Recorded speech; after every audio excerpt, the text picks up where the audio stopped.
Pour être tenu au courant de la sortie des prochaines vidéos, vous pouvez vous abonner à la chaîne en cliquant sur le bouton ici.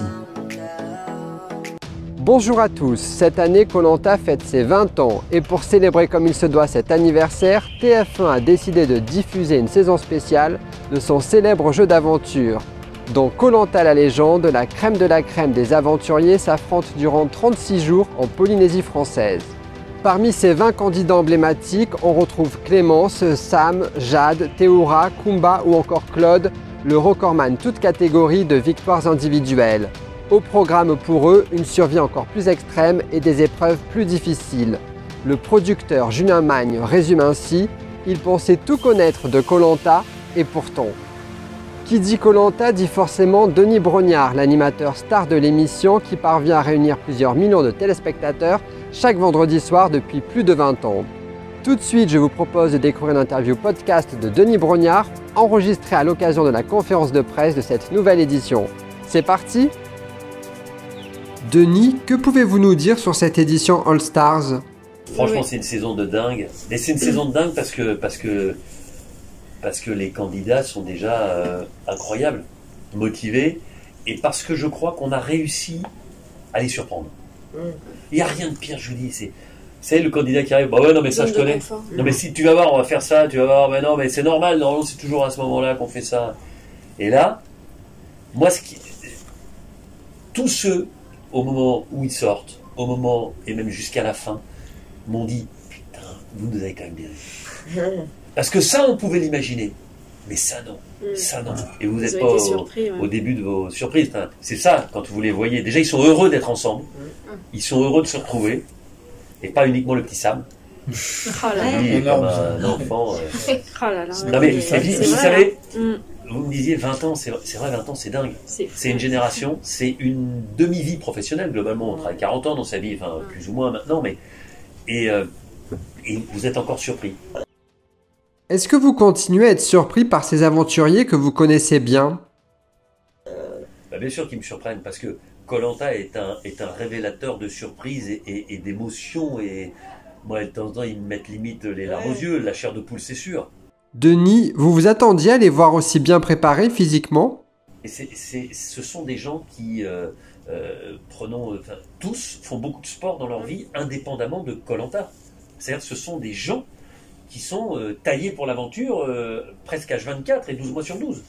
Je disais hier à un de vos confrères qui faisait un truc global sur l'histoire de Koh Lanta.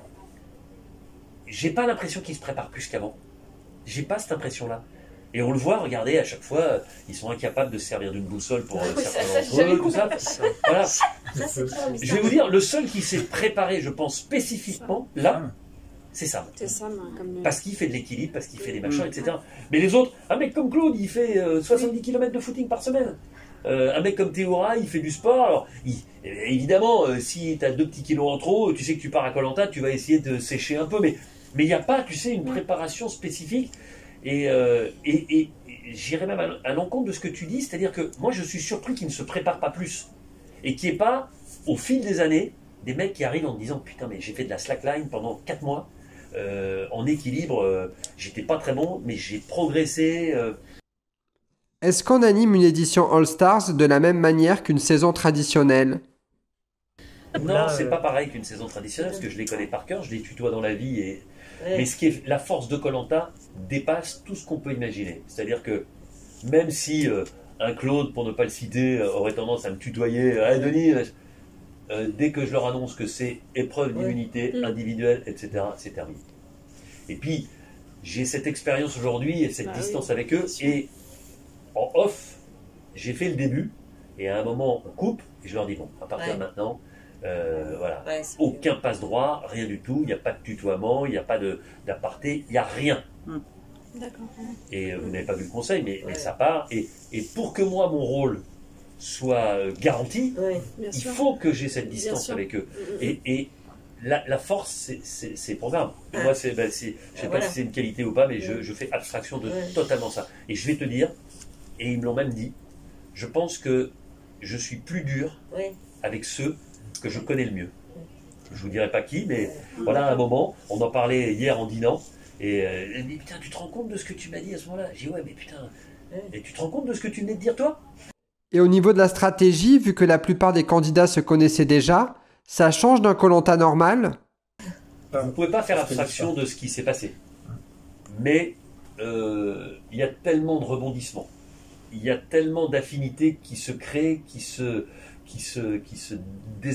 désagrègent, qui s'abîment, parce que les résultats, parce que les équipes, parce que l'expérience. C'est-à-dire que quand vous êtes dans une équipe et que vous tissez des liens, et que celui que vous croyez être votre allié numéro 1 est dans l'équipe adverse, ben, c'est plus la même. Donc à un moment ou un autre, c'est aussi la force de Koh-Lanta. C'est que c'est tellement dur. Et puis ensuite, voilà, il faut bien choisir ses alliés, et vous verrez, il y a des croisements. Non. Denis, est-ce que vous pensez que les conditions de survie dans lesquelles se retrouvent les aventuriers ne sont pas trop difficiles? Mais ils nous en auraient... Moi, je les connais. Hein. Si on leur fait un Koh-Lanta de papa, ils vont me dire, attends Denis, t'es gentil. Enfin voilà. Mais ils sont fiers de faire partie, j'ai trouvé cette expression que je garde, mais de faire partie de la crème de la crème. Donc, ils veulent à un moment, si vous êtes avec des grimpeurs spécialistes d'escalade, si vous avez les meilleurs Français, que vous les mettez sur du 4+, des difficultés, ils vont dire, attends, t'es gentil, moi je fais l'entraînement tous les jours du 6. Pourquoi tu me mets sur du 4? Donc là, on a voulu, vous allez voir des épreuves, avec des records qui tombent sur des épreuves classiques. Sauf que c'est pas nous qui augmentons la difficulté, qui mettons le curseur haut. C'est eux. Il y a, je ne dirai pas dans quelle épreuve, c'est épreuve de patience, mais il y a des épreuves de patience dont les records tenaient depuis belle lurette, qui ont été battus par 5 ou 6 personnes. C'est-à-dire que le record que détenait une personne, il a été dépassé par 5 ou 6 autres. Des deux sexes. Donc pour vous dire, c'est pour vous donner un ordre d'idée des compétences, de la motivation, parce que pour battre ces records, je peux vous dire qu'ils sont allés très loin dans leur retranchement, très très loin. Et Koh-Lanta, c'est dur, mais est-ce qu'il y a des moments comiques aussi, des fois des fous rires pendant le tournage ou... Bien sûr, il y en a plein. Laurent qui danse, Non mais Laurent... avec vous Avec moi? Ouais, pourquoi?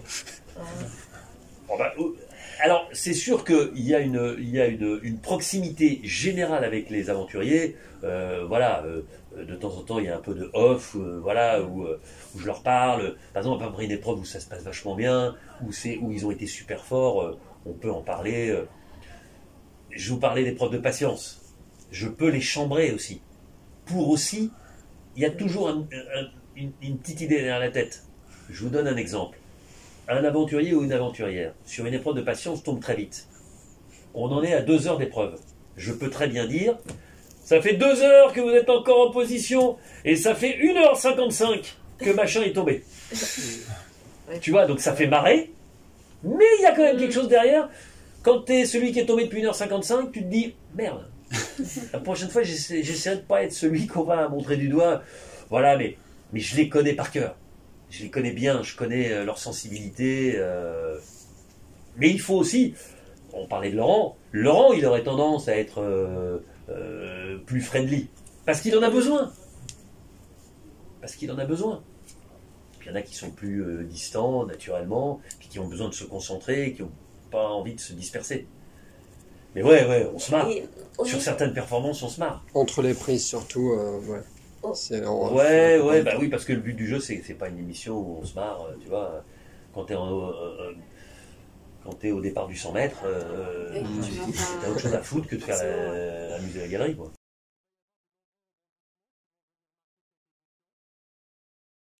Vous n'êtes vraiment pas au bout de vos surprises. Tout va basculer lors de l'émission 2. Denis va jouer. Ce serait trop. Tout va basculer sur l'émission 2. Je peux pas vous dire, je veux pas vous dire parce que je veux vraiment pas qu'on sache, mais tout va basculer. Tout ce qui est établi va changer. Et ce, jusqu'au bout. Mais jusqu'au bout. Jusqu'à l'orientation. Vous n'avez pas peur qu'après cette saison événement, les suivantes nous paraissent bien fades? Moi, on me pose la question depuis que j'ai commencé Koh-Lanta. Est-ce que vous n'avez pas peur que que ça s'arrête? Est-ce que vous n'avez pas peur que vous perdiez Est-ce que vous n'avez pas peur? Mais on ne vit pas avec la peur. Moi, je vis avec un optimisme. Je me dis que cette saison-là, elle va marcher parce que les gens l'attendent tellement et que ça va... Comme ça va, j'espère avoir le même effet que le confinement. C'est-à-dire que ça va nous ramener encore des gens, soit des gens qui avaient arrêté de regarder parce que des héros, ça a ramené plein de gens. Voilà, soit ça va nous créer des nouveaux adeptes. Voilà, et ces gens-là, ils auront envie de retrouver. Et puis la saison prochaine avec des anonymes, eh bien les anonymes de la saison prochaine, c'est peut-être les Claude, les Théora, les Laurent, les Clémence, les Clémentines de demain. Les aventuriers ont beaucoup changé depuis leur première participation, à l'image de Clémence. Clémence, mais Clémence, elle était jeune, voilà, Clémence, c'est mon Cool. histoire est en parallèle de celle de Clémence. En plus, on s'entend très bien. Mais elle est devenue maman, responsable, etc. C'est plus la même femme que la gamine qu'on a connue. Voilà, mais c'est fort. Mais regardez même Théora. Putain, le côté buriné. Bah, regardez-moi. Putain, quand on voit ça. Il y a des gens, c'est mes enfants quand ils voient ça, ils disent putain, mais papa, on se souvenait pas que les cheveux frisés. Oui, c'est les cheveux surtout. Denis, vous prenez part personnellement à la partie éditoriale de l'émission? Non, alors j'ai participé, je suis sur le tournage. On travaille dans une complicité et dans une perméabilité totale avec Julien Magne. D'accord. C'est-à-dire qu'il n'y a pas une décision qui est prise sans que je sois associé.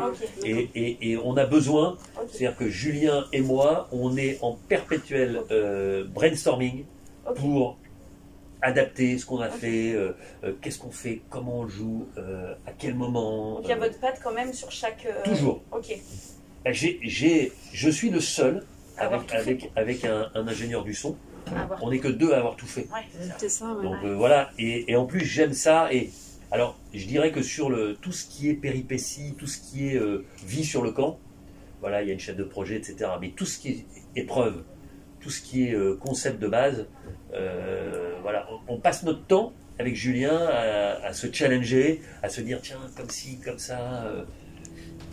Voilà, c'est ainsi que s'achève cette vidéo podcast de Denis Brognard, une interview enregistrée dans le cadre de la conférence de presse de Koh-Lanta la légende. On se retrouve très vite pour de nouvelles vidéos. D'ici là, on reste connectés. À bientôt!